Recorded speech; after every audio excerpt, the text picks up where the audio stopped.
ভিতরে আয় রে, ফ্যাক্টরি ভিতরে আয়। 3-4টি এনিমি আছে, দেওয়ানকে মেরে ফেললো রে। তাড়াতাড়ি আয় রে, তাড়াতাড়ি আয়। বাবু এই শালা ফোন করে সময়ও পাই না। এই ইয়াসিন, তাড়াতাড়ি রিভাইভ কর রে, তাড়াতাড়ি রিভাইভ কর। বাবু এ রে, আবার ফোন করছিস রে, ফোন কর। কি ব্যাপার, এই ছোড়া বারবার ফোন কাটছে কেন? বাড়িতে কারোর কিছু হলো নাকি? বাবু আবার ফোন করেছে। বাবু এই কি হইলো রে? এই ছোড়া বারবার ফোন কাটছে কেন? মোবাইলটা দাদিকে দে। দাদি যা, মরে গেল। দাদি মরে গেল? হ্যাঁ হ্যাঁ মরে গেল। ফোন কাট, ফোন করার সময়ও পাসনি। ইরে আল্লাহ, আমার দাদি মরে গেল।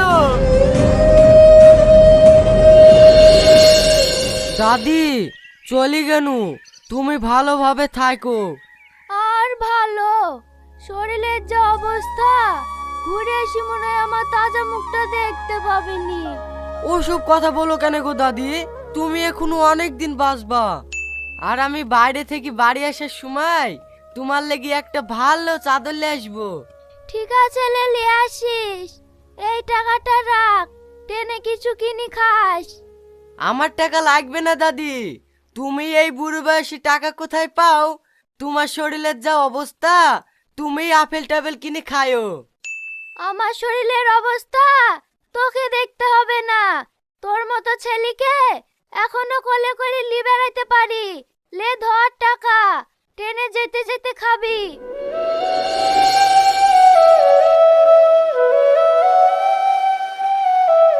না না, এভাবে বসে থাকলে হবে না, আব্বাকে একবার ফোন করে দেখি।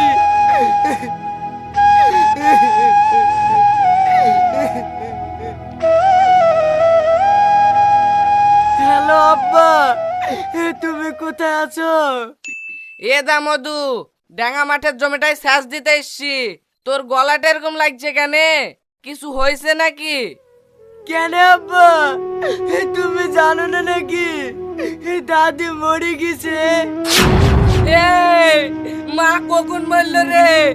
আমি এক্ষুনি বাড়িতে দেখে আসনু। একটু আগেই তো সবই ফোন করে বললো দাদি মরে গেছে, তুমি তাড়াতাড়ি বাড়ি যাও। ও আল্লাহ গো, আমার সব শেষ হয়ে গেল গো। আমি এখন কাকে মা বলি ডাকবো?